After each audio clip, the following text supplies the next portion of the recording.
President Obama has endorsed Hillary Clinton and released this video earlier today. Let's take a look. For more than a year now, across thousands of miles in all 50 states, tens of millions of Americans have made their voices heard. Today, I just want to add mine.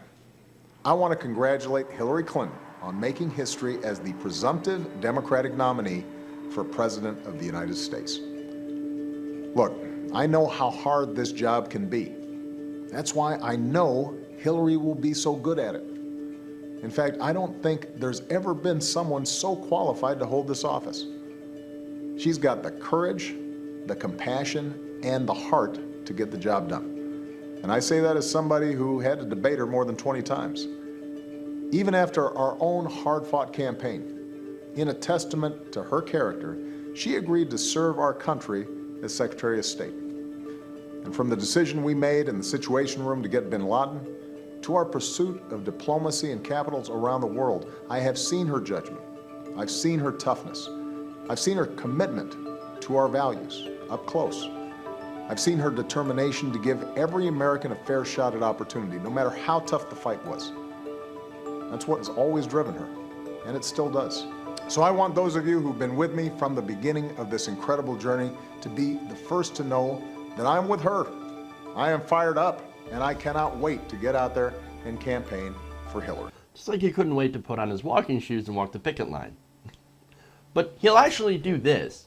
He'll actually go and he's going to start campaigning for Hillary Clinton actually pretty soon in Green Bay, actually starting next week. So there you go. So basically, here's the establishment bringing in the big guns in order to get more pressure to bear to have Bernie Sanders drop out and not fight to the convention. See, and that's the thing. They don't want him at the convention because they don't want him to use his leverage with the massive amount of delegates he had won in order to change some of the rules and as well as influence the Democratic platform. Here's the media and the establishment telling him, no, Bernie, get out, get out, get out, get out. We're done with you. You've had your nice little revolution. Now scram, disappear, and support Hillary. I did. Now get out. Get out, get out, get out. I actually have a great example of the condescension that you get from the mainstream press. And this comes from Politico's Jack Schaefer, titled, Why Sanders Won't Surrender. Quote, has a clairvoyant informed him that the Clinton campaign plane is going to crash a few days before the convention and the party will turn to him? Does he have an inside source at the FBI telling him that a Clinton indictment is in the offing? Or does he simply possess the greatest Messiah complex in the history of politics? Talking about FBI, do you have an FBI source insider telling you that she won't be indicted? I mean, you can turn that immediately around. But look at the condescension, man. Calling him and saying that he's got the greatest Messiah complex. You've got to be kidding. His whole campaign is about, hey, let's talk about actual issues. From day one, Bernie Sanders has said, this campaign isn't about me. This is about a progressive revolution where millions of voters, and that's what this means, millions of voters make their voices heard and get involved in politics in order to change the country for the better. This is about the policies. But here's Politico, this writer, this Jack Schaefer, saying, no. He's just a messiah. It's a messiah complex. That's it. It's a messiah complex. That's all it is. It's not about the issues at all. Really? When you look at the issues, Bernie Sanders and Hillary Clinton are actually vastly different.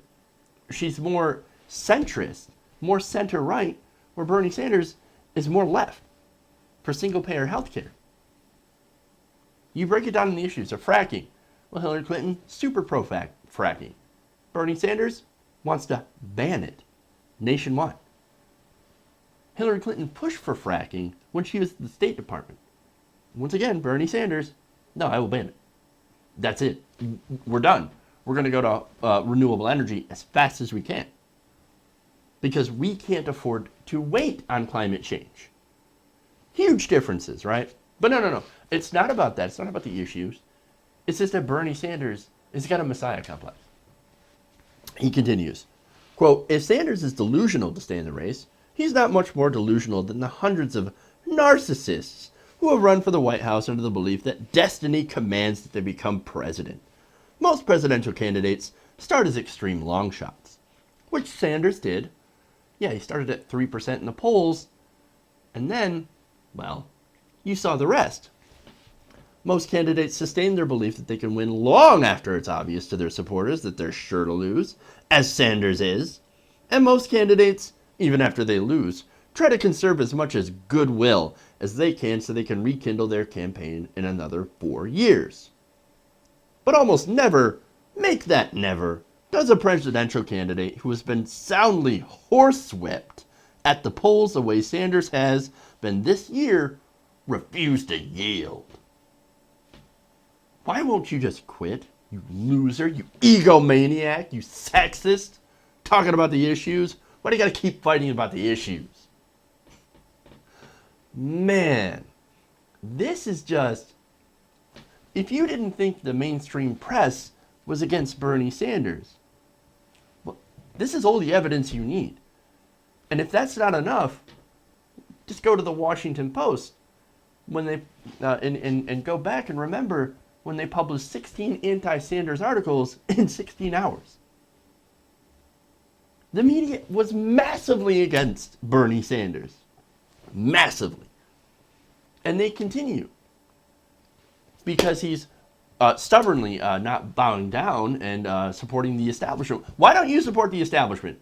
Because that would be against the whole point of a political revolution, to become a more progressive America. He would lose all of that steam. All of those people who believe in a political revolution, who actually believe that, yes, we can change the Democratic Party to a more progressive party and kick out the neoliberals, the bankers, and all the people who have changed the Democratic Party into a corporatist party. Can't do that if you drop out and endorse Hillary Clinton.